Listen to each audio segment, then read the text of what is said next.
This is the Central Coast's anti-social network. If you're on the planet, you know ABBA. You know. I'm going to debunk that theory. I don't know any ABBA. I mean, I know Dancing Queen. You're Jeff. You. I know You're the Dancing contrarian. Queen. You constantly fight everything. You're tiring, Jeff. You want to get tired and get annoyed, so you're tiring and annoying. Shut the hell up. Wow, that was quick. I'm sorry. I didn't know you were such a big ABBA. No, it's not even that. I won't speak badly. It just happened to be ABBA. If I told you crap doesn't taste good, you're going to go and give me research that it does. And here we are. Apparently, you do think crap tastes good because you like ABBA so much. See, there you go. This is the Central Coast's anti-social network. So you're tiring and annoying. Shut the hell up. Jeff and Jeremy in the morning on 93.3 KZOZ.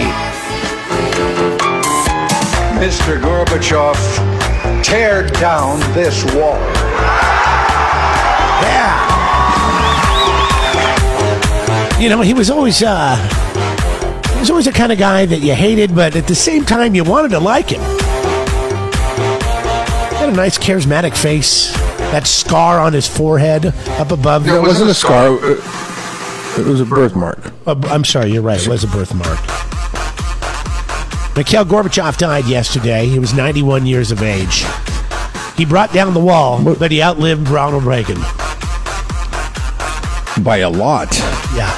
Like, you told me this morning, and I was like, he was still alive? Yeah, no kidding, right? I mean, if his peer is, far past and perished, then I would have thought that he probably would have succumbed to what we all succumbed to within 5 years afterwards or so. Yeah, Mikhail, I had a friend. We have a friend, actually. His name is Jeff, just like another Jeff. We were at a party. My name is Jeff. I think you were there. It was back in college, and he was kind of a big, bald guy, and he fell down some stairs going into a basement where there was a party going on and had a rug burn on his forehead. And we called it the Gorbachev. And he still has a little bit of a scar from that. But nice. I had pictures of that for a long time, the Gorbachev. And that might seem like a bad, embarrassing thing until you are up against it when it comes to a Halloween costume. And then you're like, Gorbachev this year. I don't remember what time of year it is. You've got it for the rest of your life. It's great, man. You got I mean, you're like, oh, what am I going to be for Halloween this year? And it's like October 27. You're like, yeah, but I think this happened like in December or January. So he would have just had to hang on to that scar for just a little. Come on, but man. You said that he still has it, right? It's a very slight outlining. Yeah, when he gets sun, sometimes it sticks out a little bit. Embellish it a little bit. Yeah, would we prefer get a little concealer on it, or I guess a revealer? I guess it's really you don't want to conceal it. It's easy to say Gorbachev at this point, but I think we'd rather have Gorbachev as a leader of the Soviet Union than Vladimir Putin. Yeah, because we pushed him around, man. Yeah. We're like, tear down the wall. He's like, okay, I tear down the wall. Gorbachev, yeah, tear down this wall. Okay, sir, I'll tear down this wall. I mean, remember the Cold War. Toilet paper not working. Toilet paper line's not working all that well. Well, go ahead and do it. I remember that as a kid going to the Cold War and understanding what my parents would tell me about, rockets and missiles and nuclear things and all that stuff. And I just remember that was probably one of the biggest moments of the Reagan administration is when he told him to tear down that damn wall. Oh, yeah. Tear down this wall. So anyways, did you guys do nuclear drills in grade school? You remember there's a movie that came out like right around the time we were in, I don't know, 3rd, 4th, 5th grade. It was called the day after or the morning after or something like that. It was a made for TV movie, and it was about a nuclear strike and what happens afterwards, because it's apocalyptic. And I remember in wake of that movie also having these drills where we would do stuff like it was kind of like an earthquake drill. I think you got under your desk, didn't you? Yeah, Yeah. we just did the same thing that we did for an earthquake drill, but this was like a nuclear drill. And then maybe they had us go to like a gymnasium afterwards. Like they're like, okay, everybody under your desk because the nuke's coming. And then they're like, okay, now everybody single file line, and we're going to the gymnasium. And the gymnasium was the designated like fallout center because it was sealed off or Safety something. zone, yeah. Along those lines. I don't know. The kids don't do the nuclear drills anymore. I want to say when we were kids in that age group, that was about the time that they stopped doing that. And I think that's why I don't remember it, because I think I remember doing it 1 or 2 times, but then that was it. I think that's why. So that was standard practice up until the mid 80s. Yes, yeah. Until it looked like the wall was going to come down, and then the wall came down. Reagan could push Gorbachev around, push him around, See? And there you go. So here we go. Mr. That's Gorbachev, Right, tear it down. tear down this wall. That's why it's important. That's why it's important to have a very respected leader of the United States of America. Remember what it used to be like to be so other leaders, damn proud. leaders, what to do. So damn proud of your Favorite country. Donald Trump moment. Favorite Donald Trump moment was when he, of all the moments, Well, we're doing Of all polar the moments. opposites today, huh? of all the moments. Well, I mean, this kind of speaks to a relationship with our adversaries, right? Is you got to take the upper hand and you got to take control, and that's what Reagan had over Gorbachev. Is Donald Trump was not a politician or a world leader or anything. He was a reality TV show host. So maybe he had a lot to prove. I don't know. But when he met with Vladimir Putin, It was a little bit more than a reality TV show. well, no, I know, but Businessman, businessman, yeah.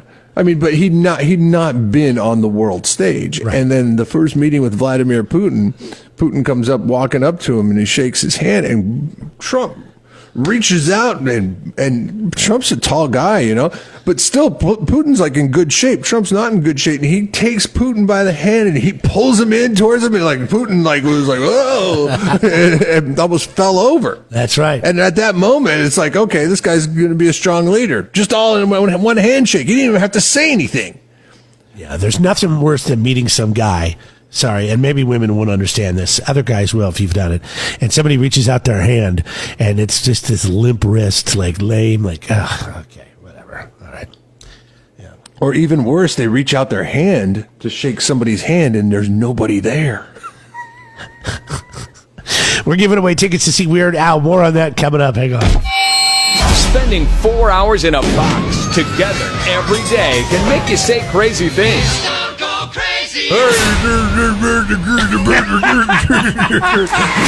Jeff and Jeremy in the morning. Jeff and Jeremy here. Good morning. Online, KZOZ.com to stream us. You can get the podcast Jeff and Jeremy in the morning on any of your players. We've got Weird Al Yankovic tickets coming up. Know the show 9:40 this morning. Hey, we're the monkeys, and people say we monkey around, but we're too busy singing. Everybody's coming for the FBI. Everybody down. Mickey Dolenz is the only surviving member of the Monkees.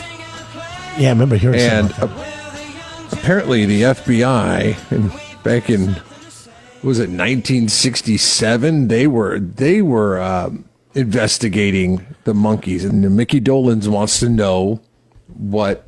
I'm sorry, this was in 1967. Did I say 67? Yes, you said 69 or 67 or something like that. Wasn't there something about Vietnam? Didn't it have something to do with Vietnam or something like them not being patriotic or something? They were protesting Vietnam War in the counterculture heyday of the 60s. Like a lot of people probably in their age group were protesting the Vietnam War. There was a FBI informant who attended during a concert, and he said that there were subliminal messages depicted on the screen, which in the opinion of the informant, whose name was redacted from the FBI, do that with reports. They redact things from reports. Yeah, I get. Yeah, that's what they're doing right now. I didn't know that. Well, redacted just means to usually protect somebody in the story, right? Though, I mean, they redact a name, an address, a business.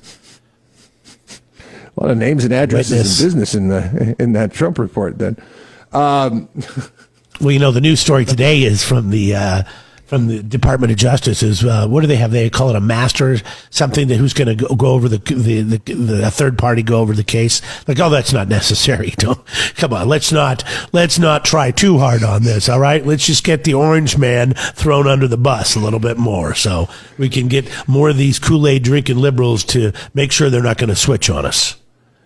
The FBI informant in the Monkeys case says that the subliminal messages depicted on the screen at the concert in 1967, which I'm guessing the technology of the screen on the concerts weren't great in 1967. Yeah. What they're talking about here was subliminal messaging. It was the peace sign. Yeah, the peace sign was considered anti-government back in the day. I really, truly believe that. They took it as a threat. The FBI informant said it was left-wing intervention of a political nature. And so Mickey Dolenz is like, he's been asking for this file because he wants to know what the FBI has on him. So he's been going through the Freedom of Information Act in order to obtain it. Well, all requests for anything having to do with the file have been ignored to this point. Now, Mickey Dolenz is 77 years old, and he's like, screw it, man. I'm suing you guys. So now Mickey Dolenz is coming after the FBI. Yeah, I'm so tired of the government having these restricted files that nobody can see. I guess I'm old school, and I still believe that we elect officials to represent us and work for us. Not necessarily like, hey, I'm your boss. I'm just saying, you're there to. So why are we redacting things? Why are we restricting things? I'm never mind. Redacting's the wrong word. My cold medicine is still hopped up on me. I don't mean redacting, so scratch that. I just don't understand why we have all these classified files that we can't make public. Yes, I do. I want that redacted. Yes, I do.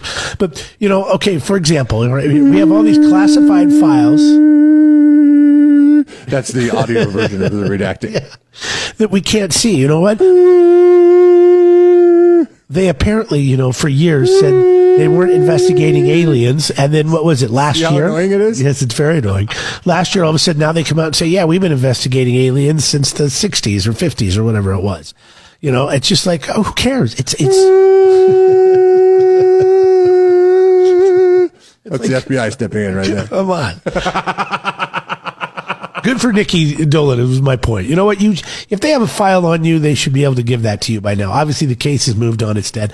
Let them see what evidence they supposedly had, and I guarantee it was probably a peace sign. And you're 77, man. Go out guns a-blazing on this one. You're like, you know what? What are you going to do? You're going to incarcerate me? Like what's going to go on? I mean, listen, I lived a pseudo rock star life for many years of my life. So how much tread do I have on this tires? Let's run this car off the cliff, see what it does. Careful. You don't want to learn from this. Jeff and Jeremy in the morning on 93.3 KZOZ. A recent survey says that 87% of adults. I don't think we fall in the 87%, but maybe, because I do love me some cheese. 87% of adults would give up coffee, chocolate, or alcohol before they gave up cheese. Not me. I'm not in the 87%. Coffee is the prioritize last thing. them. Coffee is the cheese goes first. No. Chocolate goes first, then cheese. Yeah, then chocolate coffee. goes first for me too. Yeah. Oh, liquor. Yeah. Liquor was in there too, right? Yeah, alcohol. Yeah. Yeah, I do like alcohol. I do like that. So maybe. But, you do like alcohol? Yeah. Let's see. I'm gonna get rid of chocolate, cheese, alcohol, coffee. Coffee is the one that is you're not taking off. I gotta have coffee. I don't think I can get rid of coffee. But I do like cheese. I mean, it's the one drawback of I like Chinese food just fine, but Chinese food they never, or Thai food for that matter, they never ever involve cheese into the mix, and I always wondered that. But I would think it would taste very weird if you put cheese on anything.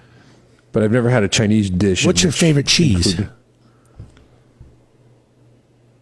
Honestly, it's not like I'm not like. Is this like an angle for you to go all highfalutin? No, actually, not at all. I mean, I have a highfalutin cheese, and I have a very white trash cheese, but that are my favorites. But I just was curious. My favorite cheese is Colby Jack. Colby Jack. Okay, so My favorite A little cheese. white, a little orange. It's good. It's a good mixture. My favorite cheese is that cheese you buy at the store that you heat up in the microwave and you dip nacho chips into. That's my son's favorite cheese too. How is that not everybody? Listen, that's everybody's favorite cheese. I don't care who you are, you're lying. What do they call that stuff? Tostitos, nacho cheese sauce. That is the best cheese. I even, you know what? And then, but if I'm dipping into cheese, if I'm just eating cheese by itself, I wouldn't just stick my finger in there. It would be probably like a nice aged Gouda with the crystals. I had to tell my son. I had to tell my son, they don't sell that cheese at the store. That's only available at like the water park. Because every time we go to the ravine, he's like, all right, like I'm going to get my nachos. Yes, because I don't want him eating that cheese. It's like not very good for you. We used to have that cheese at school. Do you remember that in junior high and high school? You could put it on your fries. Yeah, I mean, you were talking about Reagan earlier, how great he was because he got Gorbachev to tear down that wall. That's right. Wasn't it Reagan that also said that it was his wife was a vegetable? It was his wife. It was his wife? Yeah. Okay. Yeah. Nancy said? Nancy. I thought it was Nancy. I thought she dealt with the school stuff. Ketchup is a vegetable. I don't know. Well, tomato is a fruit, not a vegetable, but I understand where they were going. Was that a George Bush thing? Was that a George H. Bush thing? No, I think it was a Reagan thing. Was it? Okay. All right. Yeah.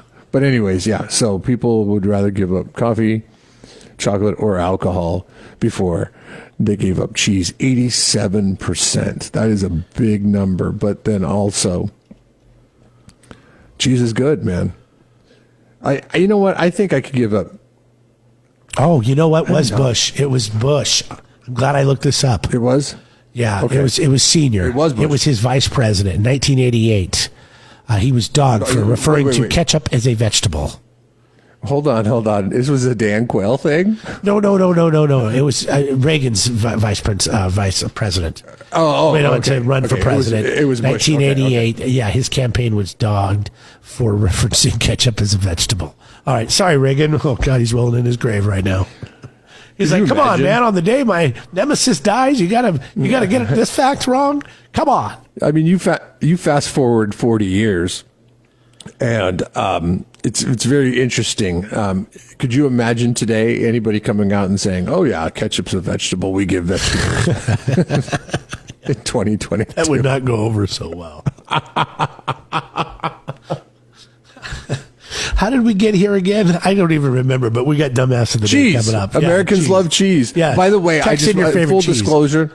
Full disclosure on the survey. By the way, the people who did the cheese survey are also the deli meat and cheese company known as Boar's Head. Okay. So of course they had a captive audience. Yeah. Jeff and Jeremy in the morning on 93.3 KZOZ. Here comes Dumbass of the Day, brought to you by California Diesel and RV. They work on pickup trucks, motorhomes. They can maintain your fleet vehicles with stellar service, and don't forget fair prices. If it runs on diesel, they're your people. Stop by and see them in Oceano. All right, that's 1189 Pike Lane, Oceano, California Diesel and RV. How pathetic can some people be? The airlines are all bankrupt now, all of them. Things are already different. It's already a different experience. I was on a plane 4 days ago, cross-country flight on a major airline, and this is all true. About halfway through the flight, the plane took a nosedive. For about 5 seconds, we were in total free fall. And after that, they tried to sell us pictures of us looking terrified.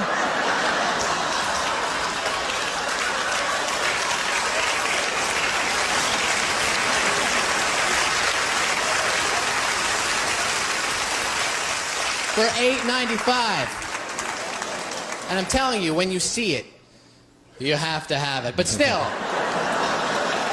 Dumbass of the Day. 93.3 KZOZ. Have you ever heard? Bought one of those pictures recently. Oh, of a ride? Yeah, because we were on the log ride at the Santa Cruz Boardwalk. Okay. And she wasn't holding on correctly, and she was sitting behind my daughter, and my daughter was sitting up front in the log ride, and she the impact she like smashed her face against the pad. Oh God. Oh, at least it's a pad.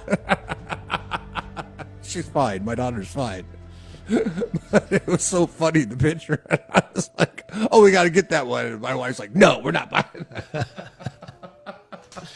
So your wife's on a ride and she smashes her face and they get a picture of it. How do you not get that? That's something you have to somehow go back and get when she's walked away. That's they have the technology now, and I still have the card because I actually did go to try to buy the magnet because I wanted the magnet for the refrigerator, and the girl did not speak English very well, and she's like, "Here, I'll just give you this card, and you could buy it later online." And I was like, "Okay, fine." So I still have the card. It's still. Oh, dude. Yes. Maybe it could be salvaged. I don't know. That was a few weeks ago. So I mean, this is now the reason you need to throw her birthday party, just so you can blow that thing up on a poster, and when everybody comes in, happy birthday! There she is. Have you ever heard of something called cyber flashing? I'm thinking you probably haven't, but you might have. Cyber flashing. No. All right. Well, when you have an iPhone, you don't have to have signal. You don't have to have cell service, Wi-Fi, anything. It's Bluetooth to go from one iPhone to another iPhone. So a lot of times, if somebody takes video of something or photos, they'll airdrop it to another iPhone if another person has it because it's faster. It doesn't. You don't have to put it into some sort of bank or doesn't have to worry about it being a file size, and it does it instantly. Well, apparently there was a flight going to Cabo San Lucas, and everybody was going on vacation. Everybody was all fired up to go. And there's a new trend called cyber flashing, where you go in the bathroom and you take a picture of your junk, and then you just find whoever's airdrop is activated on their phone, and you just send it to random people on the plane. Well, the pilot found out about this and got a little worked up. So here's the deal. This continues while we're on the ground. I'm going to have to pull back to the gate. Everybody's going to have to get off. We're going to have to get security involved. And it's vacation that's going to be ruined. So you folks, whatever that airdrop thing is, quit sending naked pictures. Let's get yourself to Cabo. Listen, idiot. You at least do it when you're in the air. You don't do it when you're on the ground. Yeah. When you can get kicked off. I mean, they could make. You gotta have some leverage in this, okay? I mean, come on. Right. If you're gonna be a genital terrorist, you got to make sure that you got the upper hand on the situation. Now, nobody was arrested because everybody stopped because they wanted to go to Cabo. But there was a guy last month that was arrested flying from New York down to Miami, who was cyber flashing his junk. And then when they got to Miami, they arrested him. It's actually illegal in the state of New York, and they're looking at making this a federal crime as well. So, okay, how did they find the person? Do they that's inspect the thing. junk? Well, that's the thing. When you do it on your phone, that's him. It says, right, okay, so when you do it, you go to your picture, and like instead of texting, it says, here's everybody's names, and then you click their name, and then when your phone receives that, it says, oh, so-and-so would like to send you a picture. But you can see, it's a preview of the picture, and you can accept or decline. So you just pick up your phone, the and actual name? There's somebody's junk sitting there, and their name's attached to it, yes. Or their phone number, one of the two. If they don't have, if they didn't go fill out the profile. Does Apple have to have this feature? Do they have to have this feature? Yeah, it's actually a very nice feature. Yes, it's a very nice feature. Why is it a nice feature? Why can't you just text the picture like anybody else would? Here's a great example. My buddy, in your contacts. I'll tell you why. Because sometimes files get too large, and then you have to. It says the file's too large to text. So then you go to email it, and then you can't just email it. It has to go into some cloud thing, and then they have to download software to download it from the cloud. It's a pain. Much easier to airdrop. It's Bluetooth. Remember we used to be able to touch our phones together and we could transfer stuff? It's the same thing. It's just now you don't have to touch them together. It's COVID friendly. That sounds like the perfect defense for the perpetrator in this instance, because he could just say, well, I was trying to text. I was going to text it to people. But, I mean, the file's too big, if you know what I mean, huh? Hey-o. So, anyways, that guy was arrested. Nobody was arrested going to Cabo. They put their phones down. They got smart about it. But I didn't know you could do this. So you could take some... I would never do this. Now you do. That's awesome. Who's riding the bus this morning? Who's riding the bus? Oh, God. Good news for anybody going to Cabo.